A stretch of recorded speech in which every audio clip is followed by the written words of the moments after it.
Hi, I am Anne, your virtual success advocate from ZAPTEST. ZAPTEST is a leading free and enterprise software test automation and RPA tool. To use the ZAPTEST free edition, check out our website, ZAPTEST.AI. When and why do we test the performance of mobile apps? There are several times in the development process that companies test for performance in their mobile applications, with each occasion having its own benefits for a company completing testing. Some of the different times to test the performance of mobile applications include 1. After creating new features.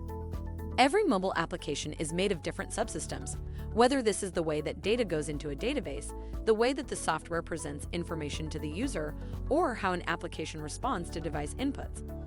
2. After compiling the application. Compiling a mobile application refers to bringing all the code together into one functional application, and after freshly compiling the application from a new update, completing comprehensive mobile app testing is essential. 3.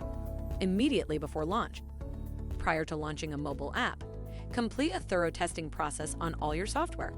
This involves compiling the entire package again, including all the features and the user interface, and having the live environment to test the product in. If by now you have any inquiries or are considering learning more about ZAPTEST, drop a message on the website at the red widget, and we would be pleased to help you along the way. Make sure to comment and share this video with your peers and colleagues. By seeing your interest, we'd be making more videos like this, making hard topics easily digestible. Thank you for watching. Make sure to read the article linked in the description.